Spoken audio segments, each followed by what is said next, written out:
Hi, this is Steve Merril, WagerTalk.com, back here with your college basketball Fade the Public Sweet 16 edition for the first night, Thursday, March the 28th. I'm going to break down all four games for this Thursday night in the Sweet 16. I'm going to let you know where the public is on both the side and total in each game and give you some additional analysis and insight as well to help you win here on Thursday night. Hey, quick reminder, I'll be back with an additional Friday version for the other four games on Friday night in the Sweet 16, so be sure to hit subscribe and click the bell as well, so you know when that video goes live later on Thursday evening into Friday morning here on Wager Talk TV. Also, comment below. I read all the comments. I reply back. Thumbs up, like as well. All right, let's start and going down in start time order. And the first game goes at 7:09 Eastern on CBS National TV Thursday night, and that is Clemson against Arizona.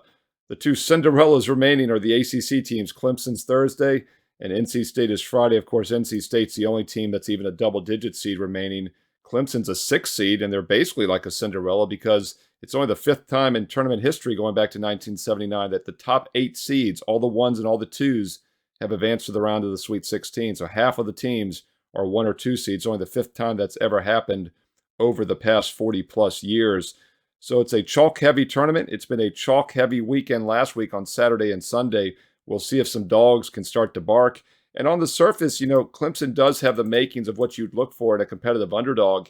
Yet the early money has pushed this line from 6.5 up to 7, mostly 7.5 now as we head into Thursday. So there has been a little bit of sharp money this week on Arizona. As far as the public consensus, pretty neutral on the side here. I don't see much of the public on the side. I saw a little bit of a lean some places to Arizona, a little other leans towards Clemson. In fact, I wouldn't be surprised Clemson gets a little bit of public money come Thursday night, as they have covered back-to-back games, of course, in the tournament. Both of their wins have been outright as an underdog so far. You know, one angle that works so great in the NCAA tournament year after year is just to play these teams that everybody thought was vastly overseeded, didn't deserve to get in. A lot of people wasn't even sure Michigan State or Clemson would get in, and they both got single-digit seeds.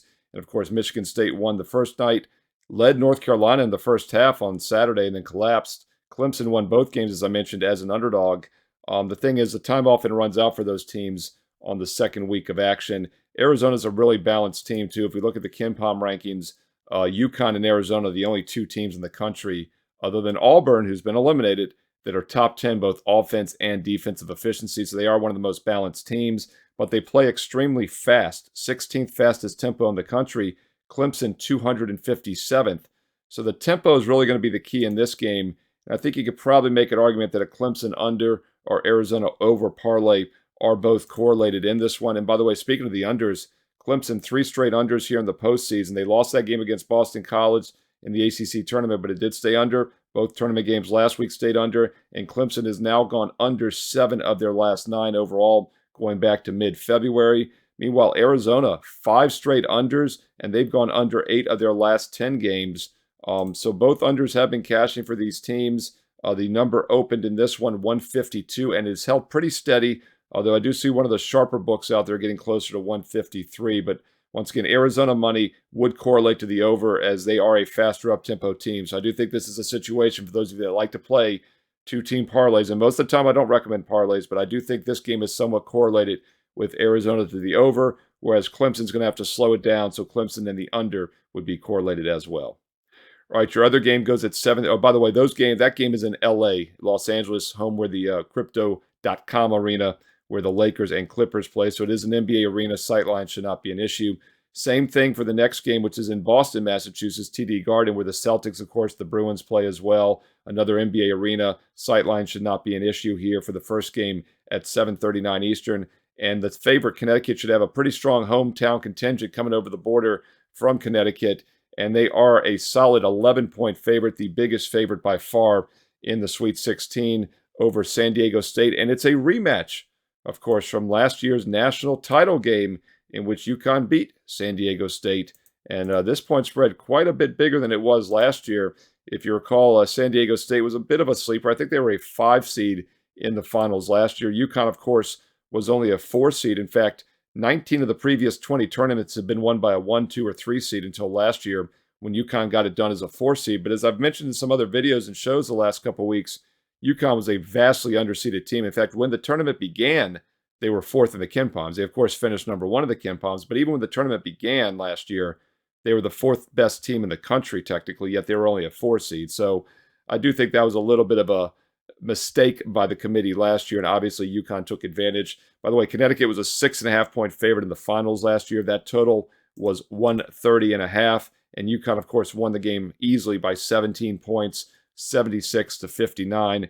It landed a 17-point win, and it landed 135 rather, so it got over that closing total of 130.5. Now the total is 135.5. 136 is where it sits. It opened 135.5. It's been bet up to 136, right around where the national title game landed last year. But the point spread is almost double at -11. It's a big number. San Diego State is a very good half-court defensive team, and they do like to play slow. UConn also likes to play slow.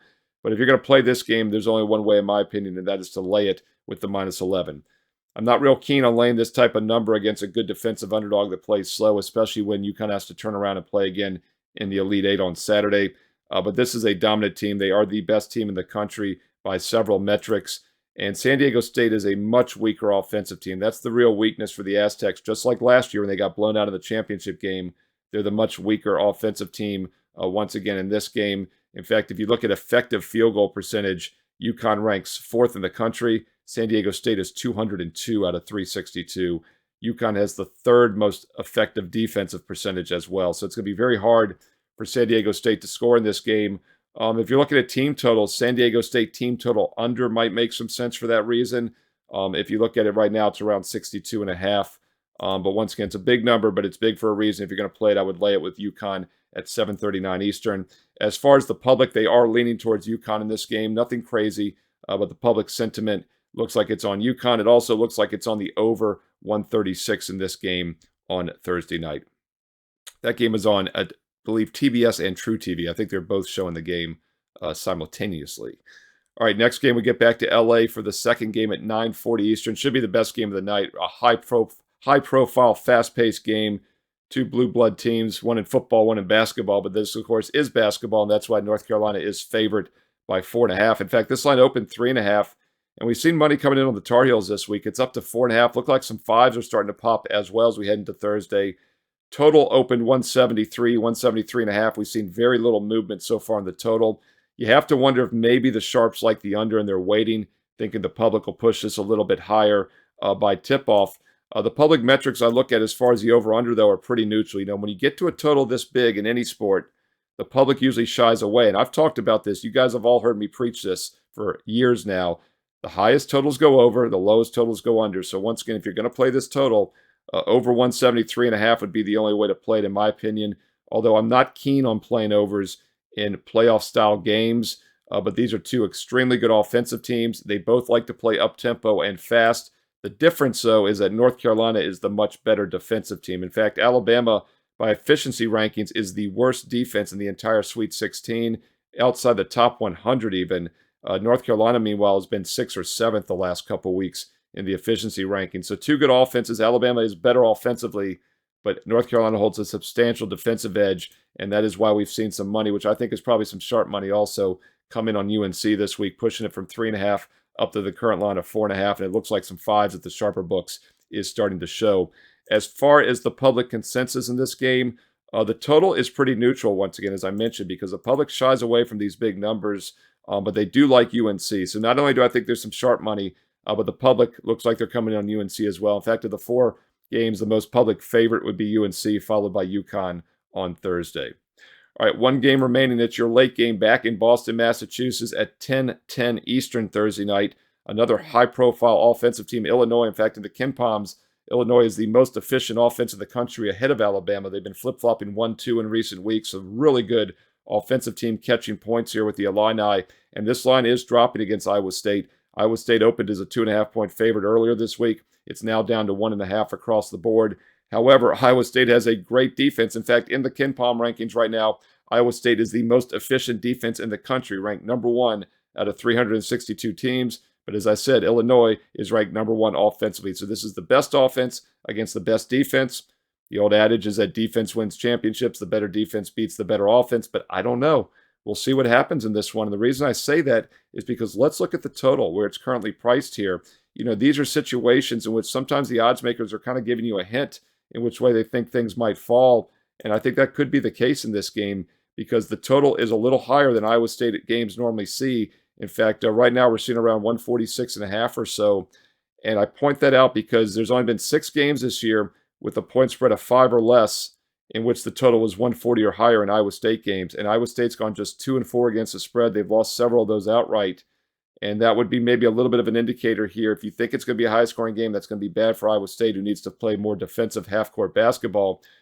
Like I said at the start of the video with Clemson and Arizona, I think this is another game in which the side and total are somewhat correlated, in which Illinois needs a higher, faster-paced game, higher-scoring game.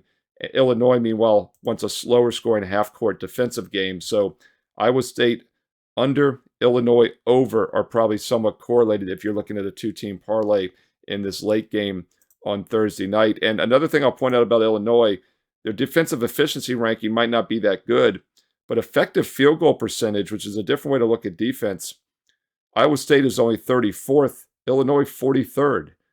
Not a huge difference there. Illinois just doesn't force a lot of turnovers, even though they like to play fast. Another weakness for Iowa State is their three-point percentage rate. They allow opponents to take almost 45% of their shots from three-point range. Now, Illinois is a very average, balanced team, and they do like to play in transition, but they still shoot the three pretty well, ranking in the top third in the country at about 35%.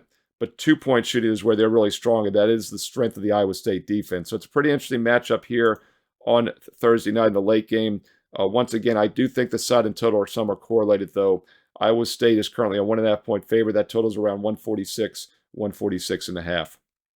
As far as the public consensus in that game, really kind of neutral on the total, but it is probably the most public dog. The public does look to be leaning towards Illinois. So of the 4 games, Illinois is the most public underdog on Thursday if you're looking to fade the public in that one.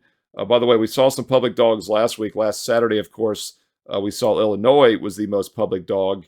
And yes, they did not cover, but anybody that saw that game knows they probably should have, as they covered for the entire regulation and first overtime for 45 straight minutes, and then got outscored 15-0 at the start of the second OT. So public would have cashed on that one.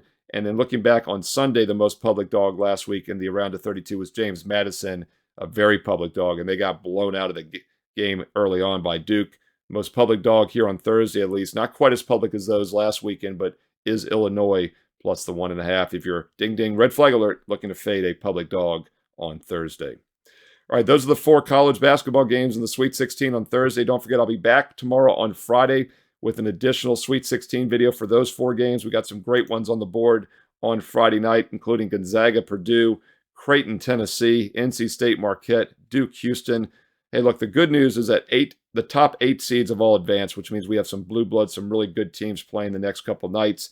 Hope you enjoyed this breakdown of the 4 best bets, or not necessarily the best bets, but the 4 games for Thursday. But if you do want my best bet for Thursday night, it is a strong play. In fact, my favorite Sweet 16 game goes on Thursday night, and I've posted it for my clients. You too can get it right now on my page, Steve Merril, WagerTalk.com. And while you're there, don't forget baseball starts on Thursday. My opening day special is a late game Thursday night, and all baseball plays are 50% off, half price on opening day at WagerTalk.com this Thursday. So you can pick up my baseball best bet for just $12.50 Thursday night. And it is a late game, starts after some of these basketball games. So go get my strongest Sweet 16 best bet for Thursday. Get that baseball play as well. And oh yeah, a free late afternoon baseball play is posted as well. A free baseball play also posted for everyone for opening day on Thursday. While you're there, if you want the a la carte special, you can get the individual plays for Thursday. But the best deal, of course, is a direct subscription. If you play this week, I'm bringing back the same promo code, 7 days for just $69. Normally it's $99. You get it for $69. That's less than $10 a day for all sports. That's not only college basketball tournament, Sweet 16, Elite 8, obviously, NBA for the next 7 days and nights. And oh, by the way, in the history of WagerTalk.com, nobody has won more in college and pro basketball sides combined than I have. And also MLB for the next 7 days and nights, including that opening night winner here on Thursday for MLB actions. You're getting 3 different sports. So this week's even better for the All Sports All Access, but you got to have promo code Merril7, Merril, the number 7. Merril7 gets you 7 days and nights for just $69. Click on this 7-day All Access. It's $99 at checkout. Enter promo code Merril7, and you get 7 days and nights of all sports for just $69. Steve Merril, WagerTalk.com. Oh, by the way, free Sweet 16 contest. I buried the lead. Meant to mention this at the top of the video, but for those of you that stay tuned the whole way through, you get rewarded. You can enter a free Sweet 16 contest through WagerTalk.com. If you pick enough right, you can win a full year, a $2,000 value of my best bet service. All you got to do is pick each side in total for the 8 games. That's 16 selections. If you get 11 or more right, you win free best bets all the way up to a full year, $2,000 value. You can enter it by going to my homepage right now. You will see on the pay packages and on the free play, there's a link for it. Or you can also go to the deals page on WagerTalk.com. Go to WagerTalk.com and click the deals tab at the top, and you will see a direct link for my free college basketball Sweet 16 contest. I also have it pinned on my Twitter X handle. Follow me there at Steve Merril, 2 R's, 1 L, at Steve Merril on Twitter and X. So you can get to the contest link there as well. Don't delay.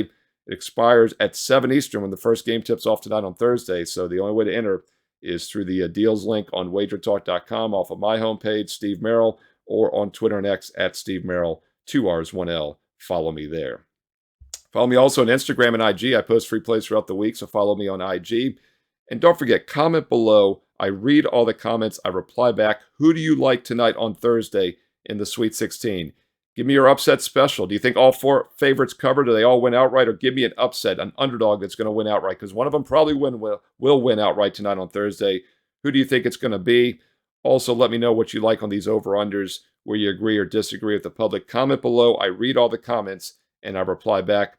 Thumbs up, like if you found the video useful. And don't forget, once again, click subscribe and hit the bell as well, so you know when all these free play videos go up each and every day, and also when my Friday edition for the other 4 Sweet 16 games go up later tonight. Click the bell for instant alerts, and stay tuned right here to Wager Talk TV for some more great college and pro basketball content and Major League Baseball content coming up next.